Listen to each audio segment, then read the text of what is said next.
Hi, welcome to the Glam Life Podcast. My name is Victoria Rocca. You might know me as Victoria Glam. If you follow me over on Instagram. And if you don't worry about it because I'm here for you on Spotify on Mondays. Two things important for you to know about this episode. One, it is 3 a.m. on Saturday morning, and I am in London. And I'm pretty sure I got that right. I think that it is Saturday morning. Number two, my dog ate my microphone, and actually quite a few months ago, and I simply haven't bothered to replace it. So, um, I you would think that this episode will be about the UK PMU conference in London. Ha! It is not. Instead, this is my Aveda episode. So I am an esthetician by license, and I graduated from a school called Aveda, the Arts and Sciences of Esthetology was my program. I graduated in December of 2016, and while I practice a couple of things that my aesthetic license awards me, like lash lifts, I don't do tons of things in the aesthetic world because I'm so heavily permanent makeup based, with just like those are my main personal services. However, that doesn't mean that I don't love being an esthetician and waxing brows and laminating them and doing lashes and everything.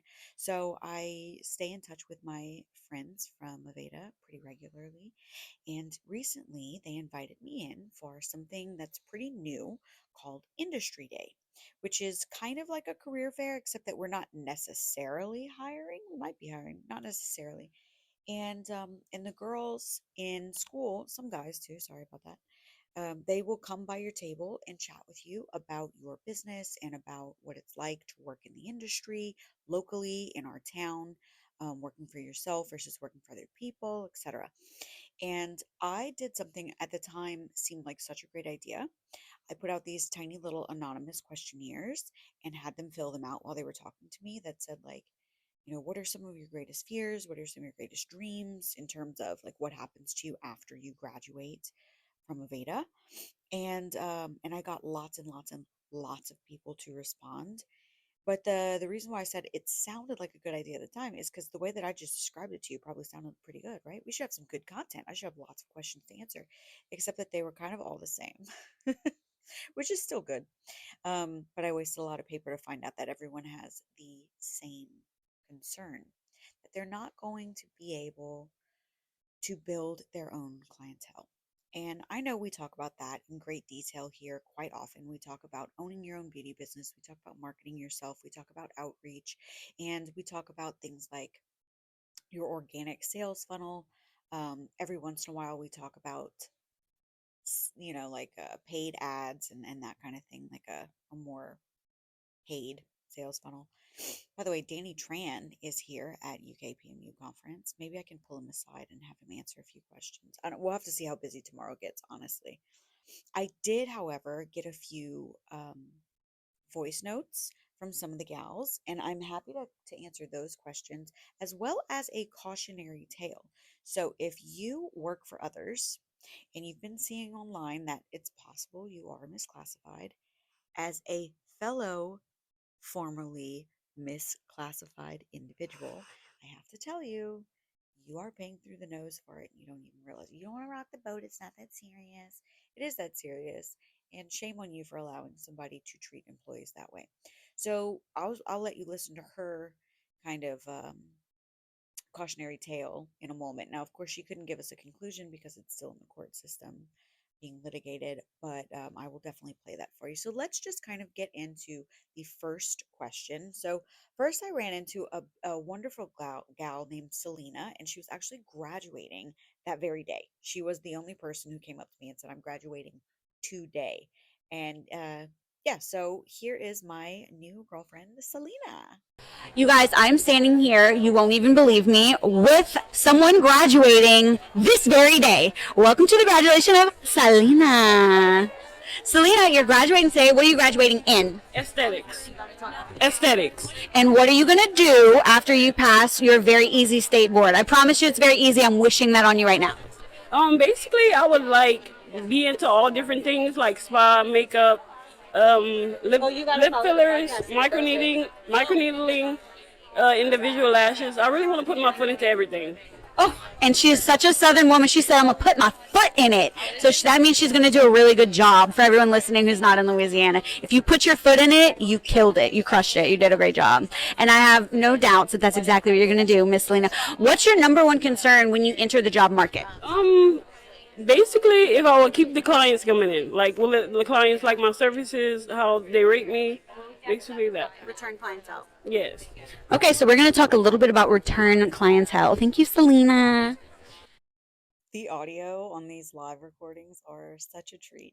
So, Selena is worried not about necessarily getting clientele through the door, but about getting them to come back through the door. So, return clientele in particular was her top concern. And I think that just comes down to client experience and also building a reputation for yourself and kind of not just crafting the experience, but also the aftercare. So, this is when we're talking about going above and beyond. Are you sending things home with them? Are you sending them home with trial products that they might come back and purchase from you? Are you checking in on them to make sure that, they've got the results that they want? Are you rebooking them ahead of time? Are there any incentives for them to bring people in with them, like a referral source? So I think the number one way that you can be assured someone is going to come back through your door is when they are checking out, simply saying, I'm going to book you for your next appointment in 6 weeks. What day works best for you? Is there any day of the week that works best for you? And if they hem and haw or kind of pause or hesitate and say, I'm not really sure, I don't know what I'll be doing in 6 weeks, you can say, listen, this will be a reminder appointment. I'm going to put a soft appointment on the books, and you will get a text that says, hey, your appointment is Monday at whatever time. You message me and tell me if you want to keep it or if you need to reschedule. And if that is the case, about 90% of the time, they will show up to that appointment. 5% of the time, they will call or text you and say that they need to reschedule it. And 5% of the time, they will call and say, hey, I need to reschedule it. I don't know when. I'll call you. And maybe you'll see them, maybe you won't. But yeah, if you can just get it, if it's not on the calendar, it's not real. So them saying, yeah, I'll be back in 6 weeks. I'll just book online. No, they won't. No, they won't. Don't let people lie to you. Or really, I guess, don't let people lie to themselves. I'm standing here with three of my best SD friends, and they each have questions that I'm going to answer on today's podcast. So first, we're going to go with Miss Kaden. Hi. So, Kaden, what are you most concerned about when entering the aesthetics field in a small town like Lafayette? Just not knowing enough. Like, even though I have a basic foundation, just not knowing, I guess, and the intimidation of other people having more experience than me, just not enough experience, I guess. Brianne, same question. Definitely the competition in our small towns. Even if you go to Youngsville, there's only one or two spas. Same with Lafayette. Every spa offers different things, but being a freshly new SD graduating, it's really hard having everything down that people who have been in the industry for 5+ years have. So, do you guys kind of feel that competition within your classmates? Do you guys feel like we're still best friends, or do you feel like if I get a job, you don't get it? Oh, we're still friends. We all mostly like each other. Not mostly. Brianna? I'm sorry, what was the question again? Well, you can just speak to that. Everybody's your friend in class?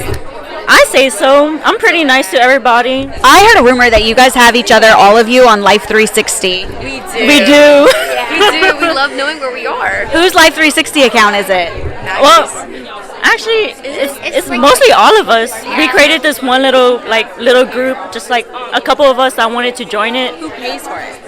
Nobody. We don't have. It's free. Oh, it's free up Yeah. to so many people, though. Yeah. I mean, Are you guys going to stay in the group chat after? Yeah. Because probably. we have plans, like we're going to go to her house, ride horses. Okay. Yep. And then we all live, well, us live close, so we'll probably hang out a bunch. In terms of feeling a little intimidated, and I know some people will call themselves a baby stylist or a baby SD right when they graduate, I want to remind you of two things. One, education is lifelong. Lifelong. There are so many things that are going to benefit me in my career as a personality, a podcast host, someone who hosts at conferences, which is why I'm in friggin' London right now. There are so many skills and techniques that are going to help me as a permanent makeup artist throughout my career and lifelong that I haven't even learned yet. I haven't even learned these things yet. Education is lifelong. You are always going to be taking another class. You are always going to be learning from somebody that you work with or work alongside of, or meet one day at a conference and watch them demo. I took 3 different nanostroke classes and I couldn't nanostroke brows. I took 3 different classes and I could not do it. And I was at Woolop, Miami 2 years ago, 3 years ago, and a girlfriend of mine was demonstrating. So I was standing there videoing and just chatting with her and watching. And I asked 3 or 4 questions and I just watched her hand and I watched her and I listened to her as she was educating. And when I went home, I picked up a needle and my machine and a practice pad and I nanobladed perfectly. So shout out to Miley. What up, girl? Out there in Scottsdale doing her thing. You are the reason that I can stroke. And so don't feel inferior or like you're supposed to have it all figured out right now, or like everybody is so far ahead of you. Comparison really is the thief of joy. Miley Cyrus said it the best. It's the climb. It's not. Tupac also said it. He said it's all the fun is on the way up. So once you're at the top, the only place to go is down. And you are going to be learning lifelong if you are actually passionate about your career and someone who's going to do well. If you're a professional, you will continue to seek out education. You will continue to learn from other people. You will continue to work on and develop your own techniques and research products and understand skin and how it heals, or hair and how different chemicals affect it, and how to create that longevity of a style or a color. And it's just your responsibility. No one class, no one educator is going to teach you everything. That's not how education works. So don't feel pressured to know everything right now. And if you don't know how to price your services, and your current thought right now, I'm in your brain, your current thought is, well, I'm looking around at what everybody else charges. I have less experience. So I'm going to take, she charges $200 for this service. I'm going to charge $150 because I have less experience. You're doing it wrong. You're doing it wrong. Go to victoriaglam.com/consulting. Buy my online course. It is so fucking cheap in comparison to classes or coaching. And I will literally show you the formula on how to price things out. I will literally break it down for you number by number. Don't make that mistake. Just because you have a little less education doesn't mean that you shouldn't be able to pay your bills. That's bullshit. And you don't know if you can pay your bills or not if you're just guessing your price. Moving on. Yeah, the other thing about feeling inferior or like you don't have the education that other people have is that I want you to know that everyone feels that way. Everyone feels that way. It's called imposter syndrome. Um, April Meese, another podcaster, said that one day on a live on a Facebook group that doesn't exist anymore, years ago. And that was the first time that someone had put a name to the feeling for me. I was driving and listening. I had my phone on the seat, the passenger seat in my car. I was just listening.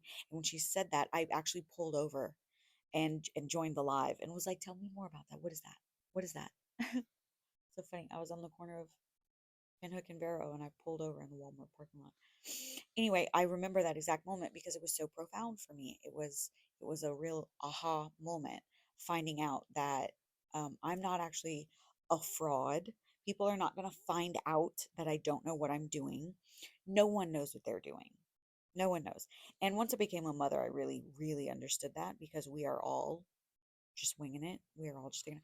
Danny Tran, owner of High Stoke Media and the PMU World Conference, he and I were talking about that with my friend Callie just last night. We have this like champagne get together after the first day of conference, and all my pals are sitting there: Callie Morehouse and Danny Tran and Taryn Darling and her wife Kat and a few other people. And Callie asked, "Danny, do you do that? Do you just do you ever just wing it?" And he was like, "No, of course not. We plan things out. I mean, when it comes to conferences and things that are so tactical and have so many moving parts, you have to really, really plan things out." And I reminded him, and you can hear this actually on the podcast episode that we did together 2 seasons ago. I reminded him that's not true. It's not true. We like to think that we're in control, but even with somebody who's, putting on $1 million, $2 million productions and spends all year planning for every contingency, that's actually not true. You're not prepared for everything. You are winging it. You have to be flexible. You have to be adaptable. And Danny tells that story in much greater detail as the first person, of course, who it happened to, like first person point of view in the episode that we did together. But essentially, he said something along the lines of like, their first conference, the first time he put on PMU World, it's a lot of money up front to do your own conference. It's a lot of money up front because you've got to pay deposits and you've got to start paying vendors and you've got to, and people, you're getting money in drips and drabs. It's trickling in, especially in the beginning, because people don't buy tickets until right before they come to the conference. So you're fronting all of that money for months and months beforehand. And he was saying that during the first conference, he was really betting on himself tremendously. And it had been a few months and no one had bought a ticket yet.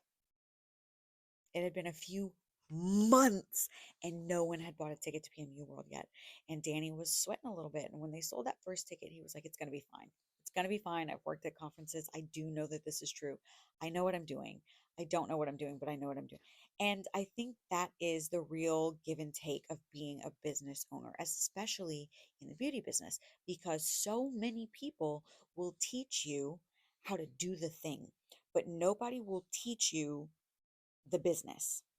Nobody teaches you the business, not in beauty school anyway. And that's okay because that's not their job. Their job is not to be a business school, they are a beauty school. So that we take it right back to what I was just saying, right? Like education is lifelong. You have to seek it out. You have to go in and figure out for yourself. It's like being in math class. I can't ask any math. You didn't ask any questions in class today, Victoria. So of course you're confused. I don't know what I don't know. I didn't know what questions to ask because I'm so fucking lost that I didn't even know whatever you guys were talking about. I couldn't ask a question to give myself clarity because I was so confused. I didn't know what to ask. That's how business feels in the beginning. Everyone feels that way. Everyone feels that way. And as you go along, you learn and you grow, you make mistakes and you learn from that. And you fail a bunch of times until you finally figure it out. I don't know how many businesses before I opened up my own permanent makeup business. I am an incredibly accomplished seamstress.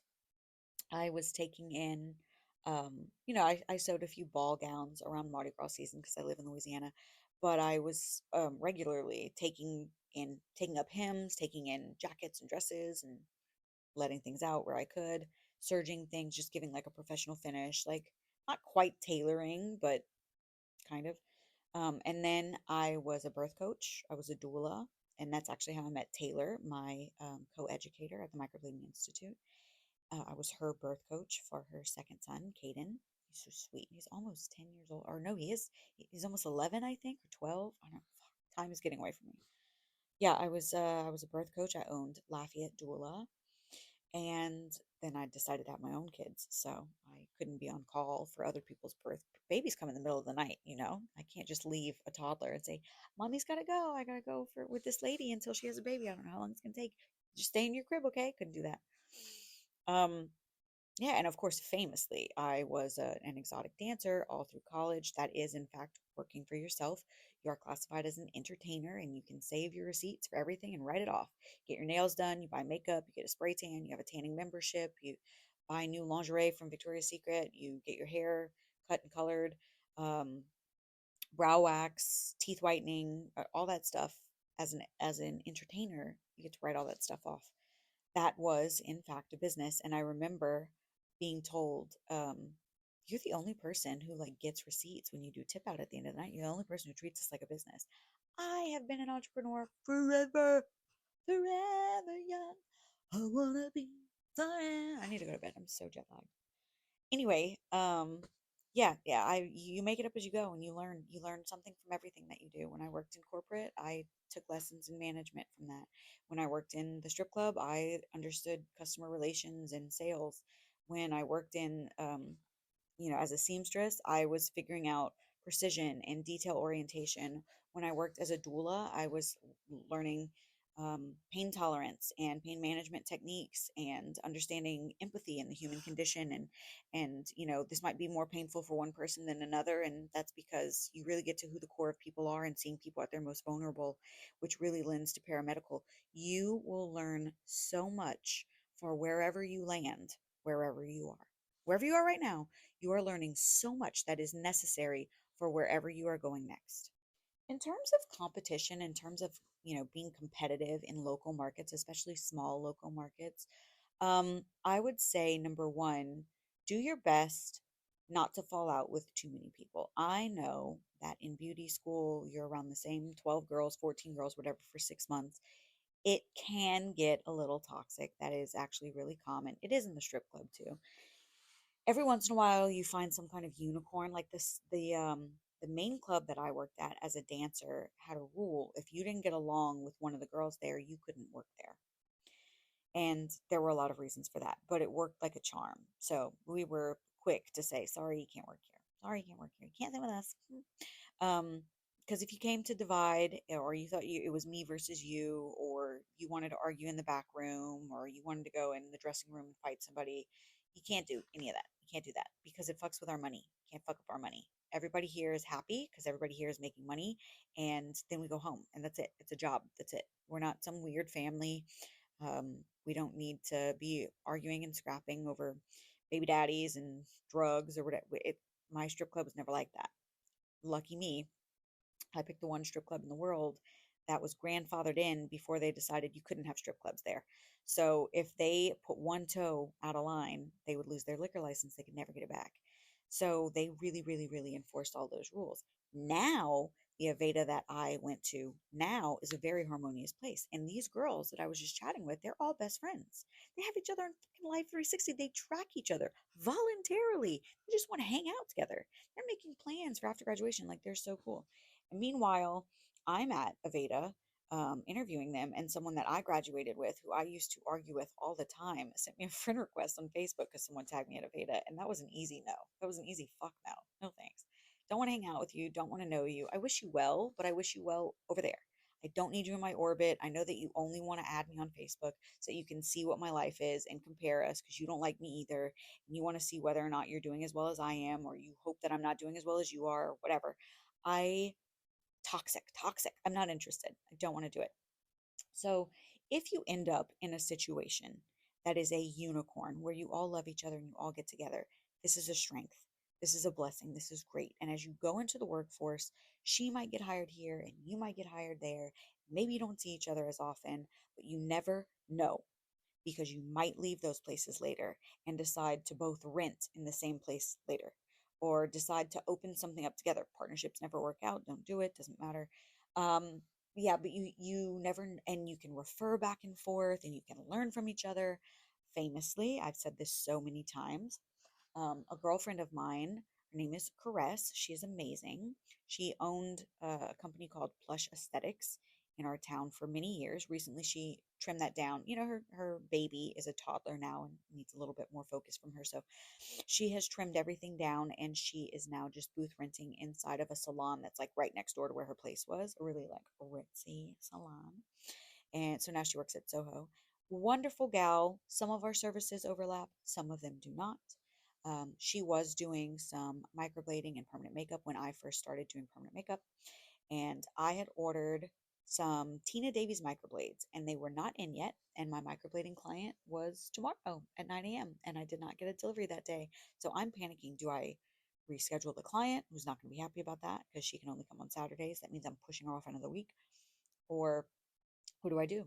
So I messaged Caress and asked, hey, this is so random. This is the situation.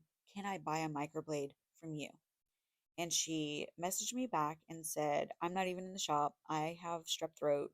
I'm at the walk-in clinic. I'm so sorry I'm not there. Okay, thanks anyway, whatever. About 10 minutes later, she called me and said, I was able to get in touch with my front desk girl. She's going to go to the shop right now and unlock the door. Get whatever you need. I said, well, how much do you want me to pay you per microblade? And she said, don't worry about it. Take whatever you need. I'm not using it. I'm sick. Take whatever you need. That is exactly who you need to be. That's exactly. Be a Caress. be a caress, be a caress. As long as you are in business, be a caress or a Shannon. Shannon was the first person who allowed me to booth rent from her. She was a guiding light in the beginning of my career. She was a mentor to me. She's a good girlfriend of mine now, but in the beginning, she was definitely a mentor to me, and it was not lost on me that she is a saint. She is a home for anyone in the beauty industry who has lost their way or needs to get back on their feet or needs advice or is scared or going through a divorce and lost everything or is homeless and needs a couch to crash on or, had a falling out with a business partner and needs a place to rent really quickly. And Shannon will make it work. Be a Shannon. Be a caress as long as you can. It might feel good in the moment to tell somebody off, but take it from me, a former hot button. It's not worth it. Don't do it. It doesn't matter because look, here I am 10 years later with somebody still in my friend requests so that they can quietly hate on me. So what's the point, What did I get out of that? Nothing. So yeah, these girls have the right idea. They really do. And if you are unfortunate enough to already be in a situation where maybe the gals don't get along in your class so well, maybe you guys just didn't gel the way that other places do, remember two things. One, leadership sets the tone. So the fact that we have an all-new regime out there at Aveda right now is why these ladies have a great time hanging out together. That is why things went well in the dressing room at the strip club I worked at, because we had absolutely great management. What up, Robert? What up, Nando? You guys did amazing jobs. And so it's partially not your fault. Some of that is because you probably are in a toxic culture as a salon vibe. And secondly, you can choose not to participate. You can't control what other people do, but you do control your reaction. So just because it might feel good to say right now doesn't mean that it is the right thing to do long term. Because you know what? One of the girls in your graduating class may not stay in aesthetics. Instead, she might go get a government job and work for City Hall. And when you call and say, I haven't had a ticket in 10 years and I just need to take, that little defensive driving class online so that this doesn't go on my insurance company. Who knows? It might be Kelly who answers the phone and says, You guys, I am still at Aveda, and I have another student here. She actually has already graduated, and she has a little bit of a cautionary tale for us. So we've talked at length multiple times about being a 1099 versus a W-2 employee. There's no such thing as a 1099 employee, and unfortunately, it sounds like this former student ran into a little issue with pay structure. Just without giving us details, because there is pending legal action, tell us a little bit about what happened. I started off at a salon and I was assisting. It started off amazing at first. Like, she was very sweet. I loved the salon. But things kind of started going downhill whenever I started looking at my paychecks and the hours were just not adding up. And I had questions about it and they weren't wanting to be answered. They were just kind of pushed under the rug, and me being fresh out of school, I was just kind of like, oh, well, yeah, I'm just an assistant. Like, I didn't think much of it. But it is so important to check your hours, even as an hourly wage. Like, that is one of my main things. You have to keep up with your hours, because that screwed me. So without getting the proper paychecks, I eventually stopped working there. And now I'm taking legal action, going to court. How much was missing from the check? Over $500. Per week? Oh, so I got bi-weekly paychecks. Yeah. So it was every 2 weeks I would get around $500 short. But that was from the beginning. So I didn't really know, like, oh, that's not what I'm supposed to be. That's not right, you know? It was around like $5,000, I think. Yeah. And were you 1099 or a W-2? W-2. She's in big trouble. And she is, because I didn't have to pay for any products, anything like that I used. So I was strictly hourly. I should have been getting all of that. How did you realize that there was something wrong? Whenever I was talking to my parents and they were like, so you should be making like a good amount by now. And I was like, I should be, right? Like, I should be. You would think that I would. And I wasn't. Like, in the app that we had, you could go back and see like what hours you worked, and I knew what I was supposed to be getting paid hourly. And so I did the calculations and realized, oh my gosh, wait, this is not at all what I'm supposed to be getting. Like, I'm missing a lot. It What was did she just, say when you asked her about it? well, I texted her about it one day, and In writing. yes, this is all in writing. That's why I went to court. I said, no, I have proof. And so I texted her and was like, hey, I just have a question about what I'm getting paid hourly. Did something change? And she said, no, nothing changed. I just noticed that you were staying a little bit later than what I was staying. Now, mind you, she would make me stay to clean up her station, like whatever. I had no problem doing that, but I thought I was getting paid for it. So she tried to make up the excuse that, oh, well, you weren't supposed to be getting paid for that. But that was never stated. I'm not driving an hour and a half each way to volunteer at a salon. I'm not doing that. So she had recently gotten a new manager, and things were not the best between us. And so she jumped in and was like, well, you shouldn't be questioning it. Well, this is my money that we're talking about. Like, this is my job that I work every day. And I was there from like 7 in the morning to probably close to 9 at night. Like, I should have been making a good bit. Oh my God, 14-hour days? Yes. And driving 3 hours? Right. Were I you was nervous tired. to say anything? In the beginning, yes, because like I said, I was new. Like, this was my first job out of school, so I was concerned, like, well, what if I do lose my job, you know? But it was better in the end that I lost my job, and I'm able to find something newer now that's closer to me, that's going to actually work with me and support me than somebody that doesn't really, they're just taking advantage of me.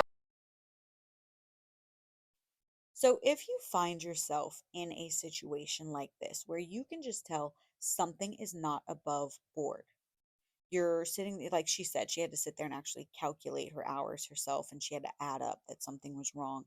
One of her first warning signs was that her family was like, you should be making pretty good money by now. And she was like, I should be.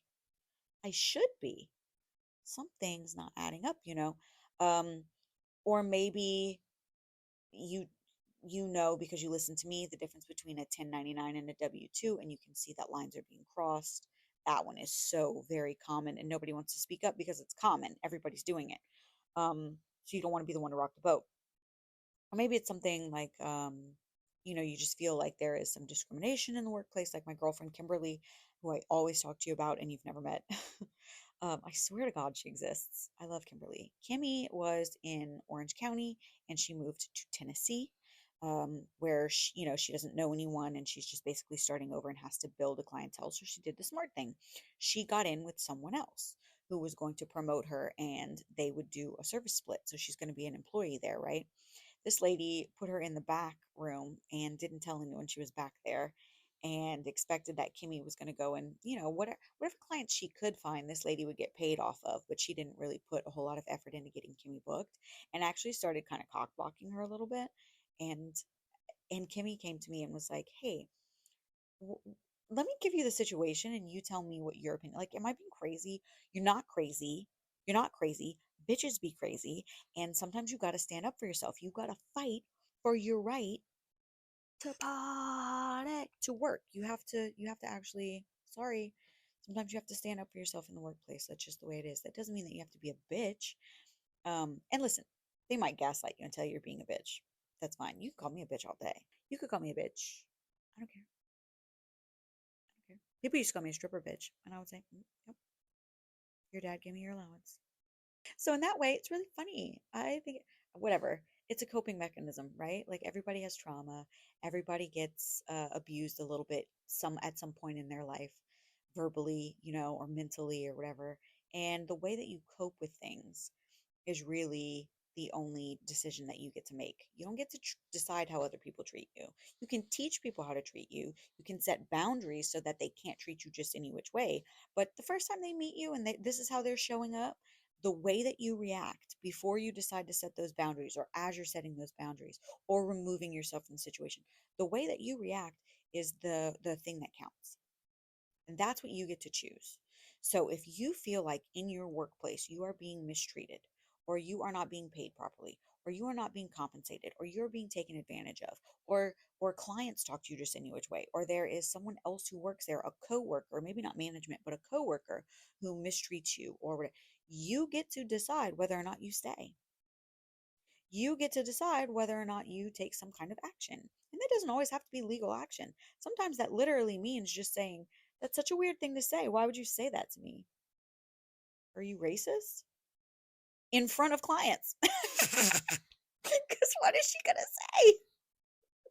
Because what is she going to say?